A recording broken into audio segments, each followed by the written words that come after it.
Vancouver is well known for its diversity. Diversity in its scenery, recreation, art, and cuisine.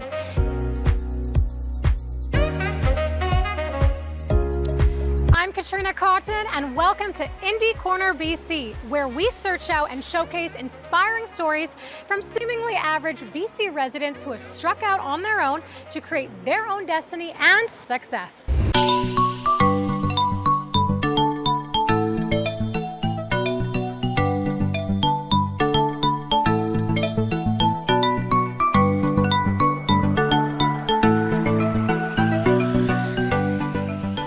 Join us as we take you on a cultural and scenic tour of Vancouver, while we also pull the curtain back and give you a glimpse of the world of digital special effects.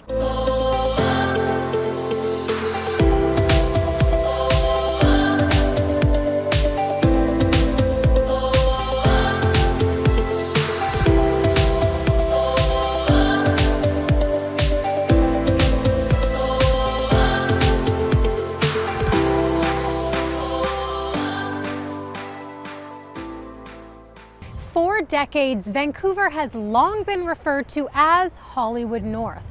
Literally thousands of TV shows and movies have been shot in our scenic city.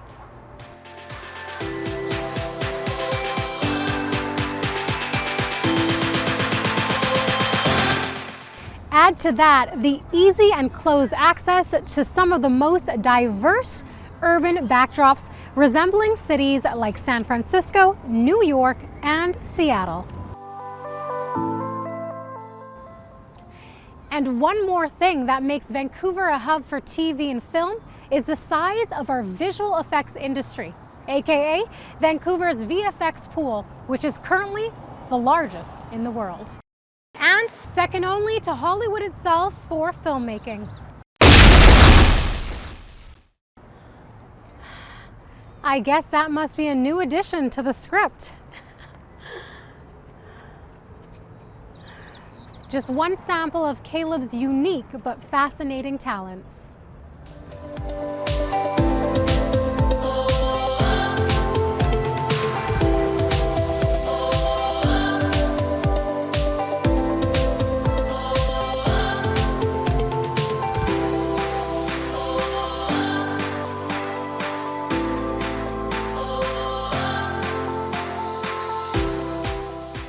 I'm here in South Vancouver, standing under this golden hollow tree on the corner of Cambie and Southwest Marine Drive, near the home office of Caleb Bannerholt, a young and talented junior digital effects designer who aspires to be an accomplished filmmaker. And here comes Caleb.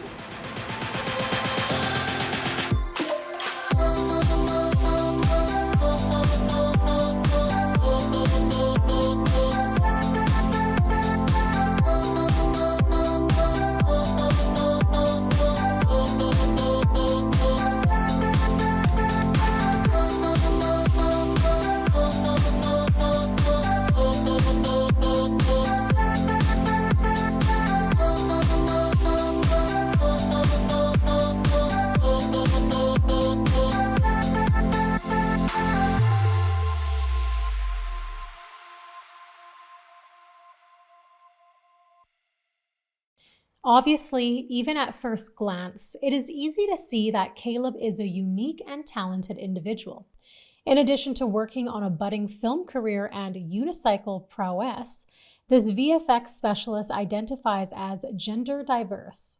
Hailing from a small community in Alberta, Caleb loves the freedom that moving to Vancouver has provided, both professionally and in terms of the support which the sizable LGBTQ2S+ community affords here. Full disclosure, we asked what pronoun Caleb prefers, to which apparently Caleb has no preference. To keep things simple, that he or him is more than fine. But that said, she, her, them, or they are also fine depending on the situation. I grew up in Airdrie, which is just outside of Calgary, Alberta. I was homeschooled for my first 4 years of grade school, and I think my other homeschool friends were all into engineering and robotics. You know, a lot of them went on to do some really cool robotics things. One of my friends had an internship at Google a couple summers ago. So these guys are very smart guys, and I felt like I was always trying to keep up with them, which was wonderful. But we built Lego robots and moved into little aluminum robots, and then these big 120-pound robots for a competition called FIRST, FRC, FTC, FLL, that was held in Calgary and in Edmonton.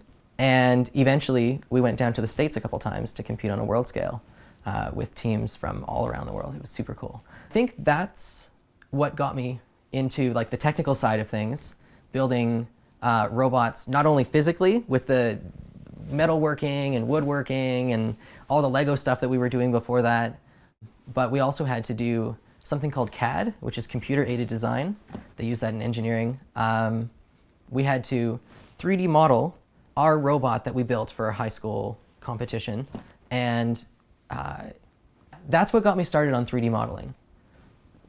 So from building all these robots and stuff with my friends from high school and from earlier, I guess that's what got me into the technical side of things and 3D modeling.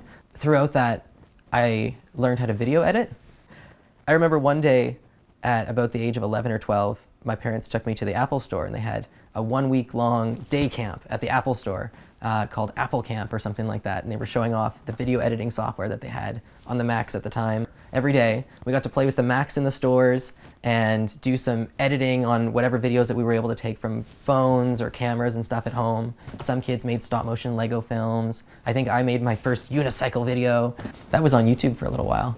So I guess from this video editing boot camp that I did at the Apple store back in the day, it got me on this binge of wanting to edit and make new videos. You know, editing is kind of like music, where it's all about timing and pacing and keeping people's attention. And that really intrigued me at the time, as well as visual effects. So things that are made in the computer that appear like magic to everyone that doesn't do it, which is how I got to where I am now. But at the time I was using pre-keyed footage from websites and stuff that I found to put everything from explosions in my hands to sparks on broom fights that I did with my little sister. I remember in high school we had video camera class where I made a spaghetti western style video with a couple of my classmates fight with office supplies with sparks and fire, and I think it ended with one of my friends throwing a marker across the classroom and having the marker stick out of the other friend's forehead as he like fell against the whiteboard and drooped. I remember growing up, I'd sit in front of the TV and watch movies like Life of Pi or anything by Steven Spielberg, Martin Scorsese. George Lucas is a huge influence for me. So near the end of high school, I think I came to the conclusion that I wanted to work in film and animation, possibly, but definitely working with movies. But I toured a couple schools in Calgary looking at their film programs, and I wasn't all that happy with them. I was excited to see the cameras, and I was very excited to see an upgraded version of what I have at home with my little dorky Apple laptop and Final Cut Pro I think I had at the time. That was one of the big purchases that I made. But a friend of mine in high school told me about Vancouver Film School, which, after looking at their website, they have amazing marketing online. Just really inspired me to come and check it out. Caleb went on to enroll in the Vancouver Film School and pursue his dreams of becoming a VFX artist and ultimately a filmmaker. Here is a sample of one of his projects early on in his VFX journey.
I made this video as another part of my final project for VFS, and just to try and make a large-scale simulation of some kind.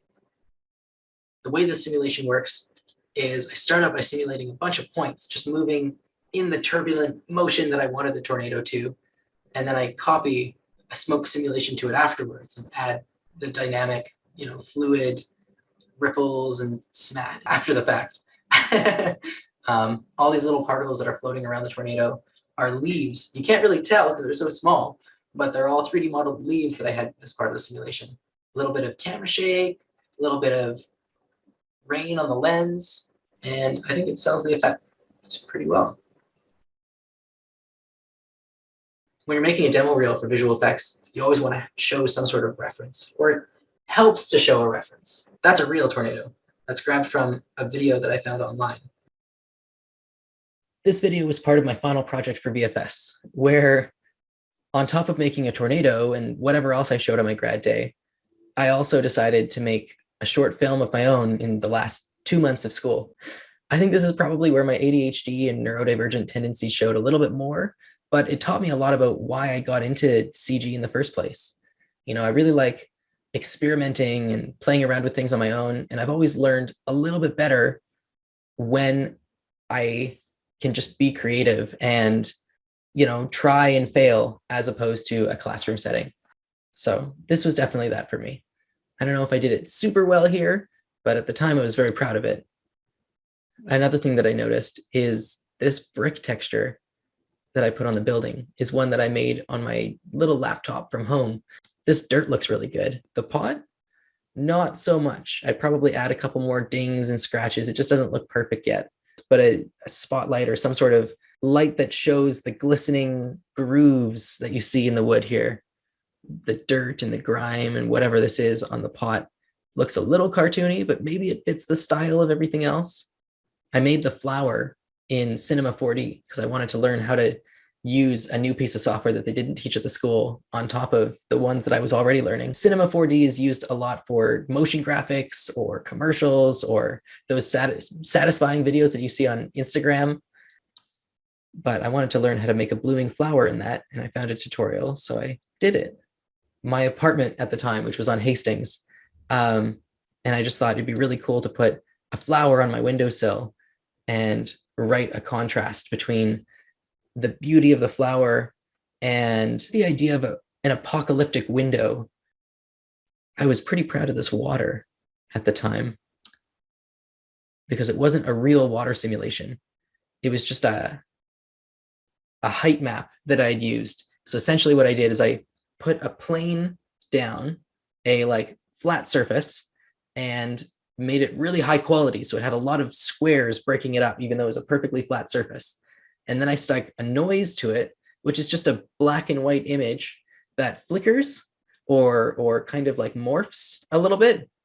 And I use that to change the position of the plane. So it looked like waves and whatnot, kind of like water, but not quite. If you look closely, it's just going up and down.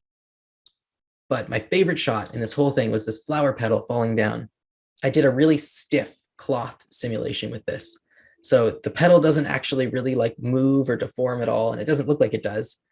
But with some really low gravity to make it look like it was slow motion, I was super happy with how dramatic it looked. And I took a lot of time trying to make the flower petals look as high detail as possible because I wanted to make this look beautiful.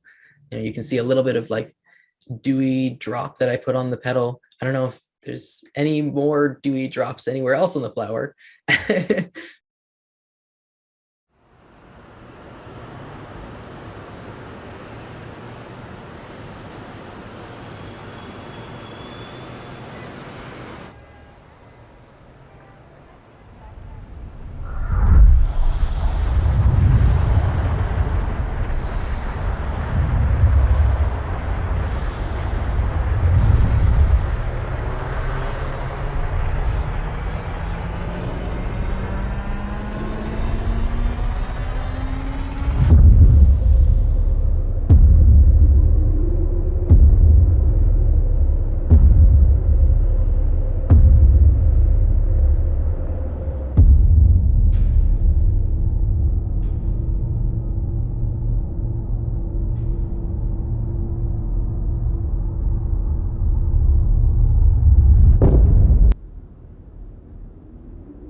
yeah, this was a cool project.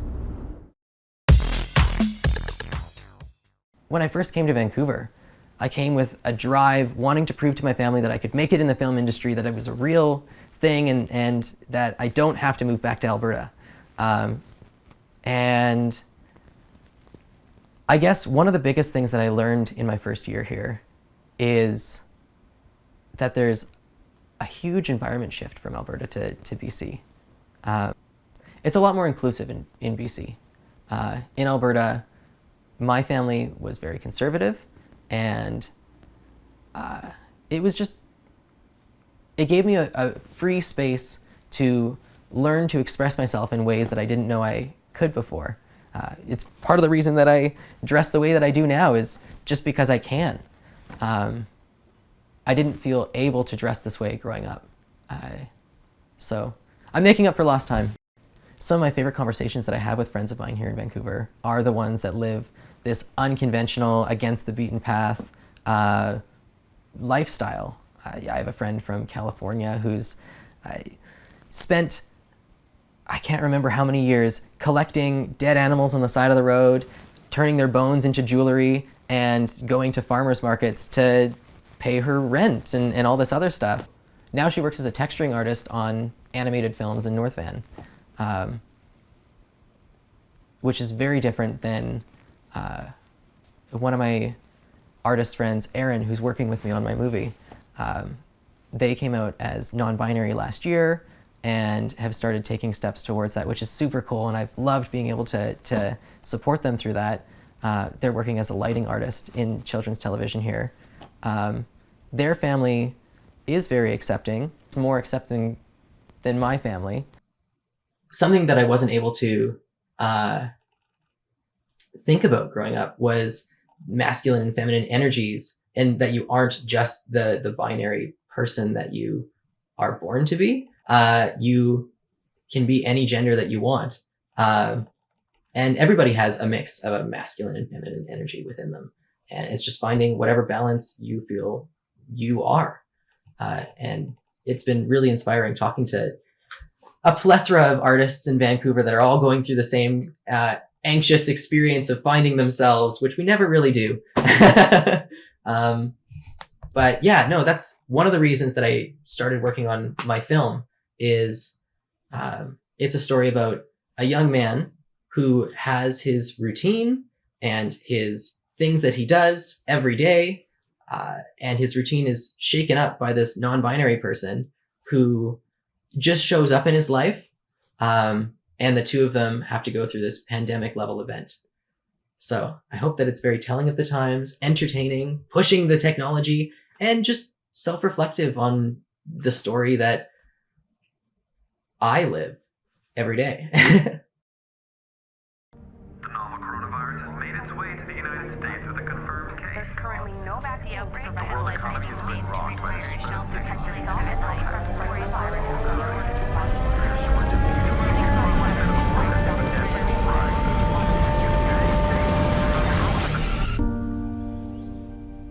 Like for so many, the pandemic slowed the progress of Caleb's career. But it didn't stop it. Until things would open back up, Caleb kept the faith by continuing to keep up with the creative flow by working on just for fun projects. Despite not having the same access to higher-end hardware and software, which was available at the film school or at a film industry shop. This video I think I made recording on my old phone with this cheap little laptop that I had bought from a friend for a couple $100. It was at the beginning of the pandemic, right after graduating school, and everything was closed down, so I couldn't find a job anywhere. So I was quarantining in my little apartment and making goofy videos from whatever little computer technology I had at the time. I filmed it from my phone here, and then where it freezes on like me looking at my thumb, I froze the screen and just zoomed in, replacing my thumb with a higher quality thumb that I had taken a photo of. And then later, I had replaced my thumbprint with a higher quality thumbprint that I had taken from my own phone, but probably this was a picture from the internet. And then as it zooms in a little closer, that's definitely a photo on the internet. We zoom in. I thought this transition was kind of cool. I know that like the camera movement I wasn't happy with at the time. Now it's not that big of a deal to me.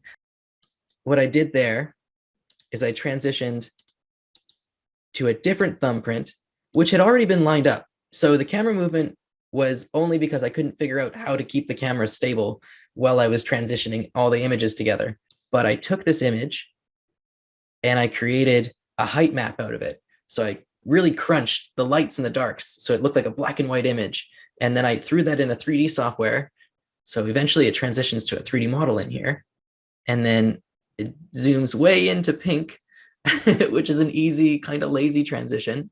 And then back to the 3D model where I had made a COVID-19 virus that dies as it zooms out and shows this epic shot of all the little virus particles. There's the thumb, there's the bubbles. Boom. Wash your hands. I think that video took me about a week to make with my goofy little laptop. Yeah, that was a lot of fun.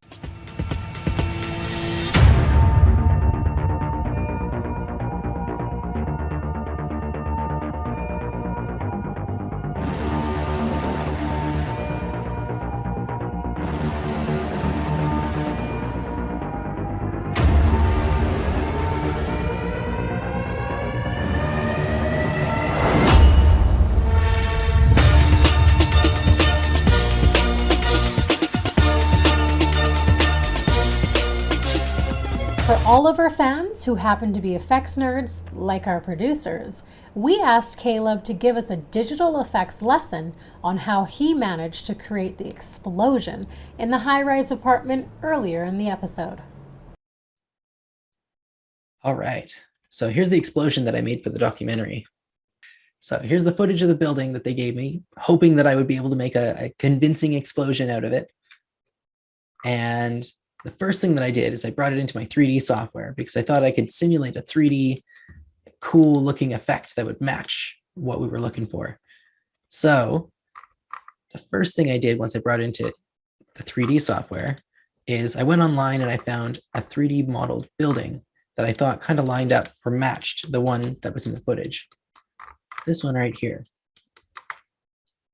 And then I separated the glass windows from wherever I wanted the explosion to come from. And I broke it into little chunks. So you can see all the little chunks that break off. And this is actually where it shatters. So after I simulated that, it looks a little like this. That's pretty cool, but not completely convincing. So I needed to add a real explosion after that. You can't just have glass shatter and have it come from nowhere.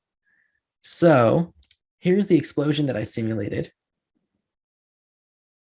Then I added some pyro trails. So some smoke trails that trail behind some of the debris that fly off of the explosion, just to make it look a little bit cooler. And then lastly, I added some fire that would come off of one of the floors just to make it look like there was a little bit of residual aftermath from the explosion that had just happened. I brought it into this software, which is Nuke. It's kind of like movie Photoshop. And what I do in here is I grab the elements that I made in the 3D software and I Photoshop it into the footage. So I might resize it so it matches the size of the footage. I remove some elements that I didn't like from it. I went back and I simulated some extra debris, and so I added that in there too. The debris that was originally in there wasn't quite filling up the explosion the way that I wanted it to. So I thought simulating a bunch of little tiny bits might make it look a little bit more realistic. I think it made it a little bit more convincing. So here's my debris. Then I added one of my favorite things, which is motion blur. Motion blur is a little tricky to figure out at first, but it makes it look a lot more realistic. Then I went down the line coloring things to make sure that the glass fit the color that it was supposed to be in the footage, and adding things like other explosions that I might have found online to fill it up a little bit more and make it look a little bit more convincing. And you can't go wrong with camera shake. Camera shake always sells an explosion.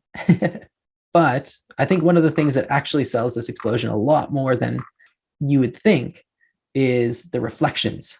If you look close, I created some reflections on the side of the building here that I did just by doing something called keying. So keying is when you select one particular color or one particular brightness in the footage and remove it, or you create a mask out of it.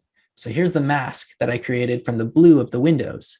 And even though it grabs a little bit of the building and other things in the background, I can invert it so that I'm selecting specifically the windows, and then I can just cut it out.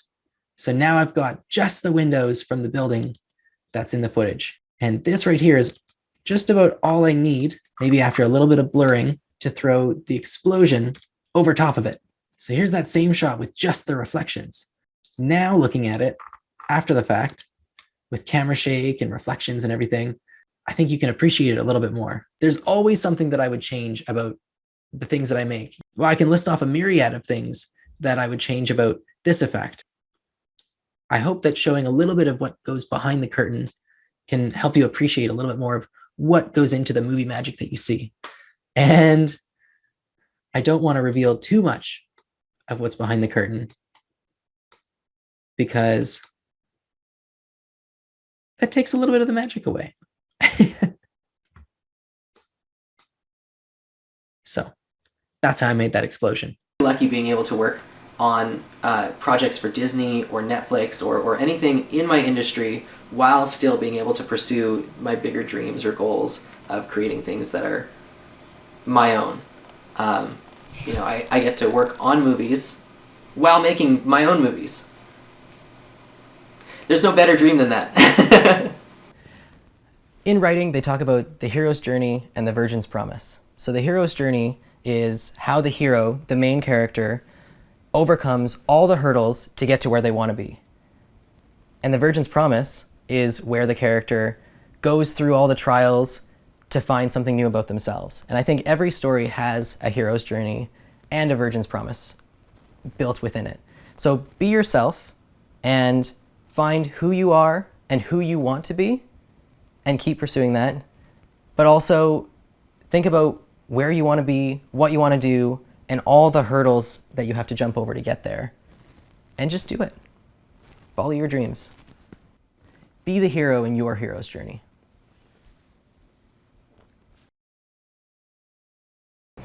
Wow, what a fascinating episode. And to think that Caleb's hero's journey all began during his childhood by adding effects to the home movies he created while growing up. Some may say a parallel journey to that of the great Steven Spielberg. And who knows, maybe Caleb's journey will lead to a similar outcome of becoming a truly celebrated and prolific filmmaker as well. If you would like to learn more about Caleb, his journey, or see his work, you can check him out on LinkedIn and on Instagram at Caleb Bannerholt.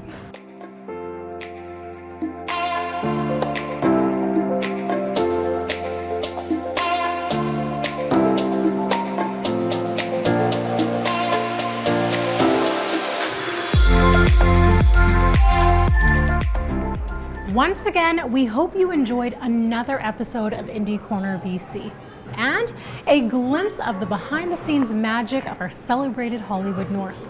We look forward to seeing you next time, but until then, enjoy everything that Vancouver has to offer.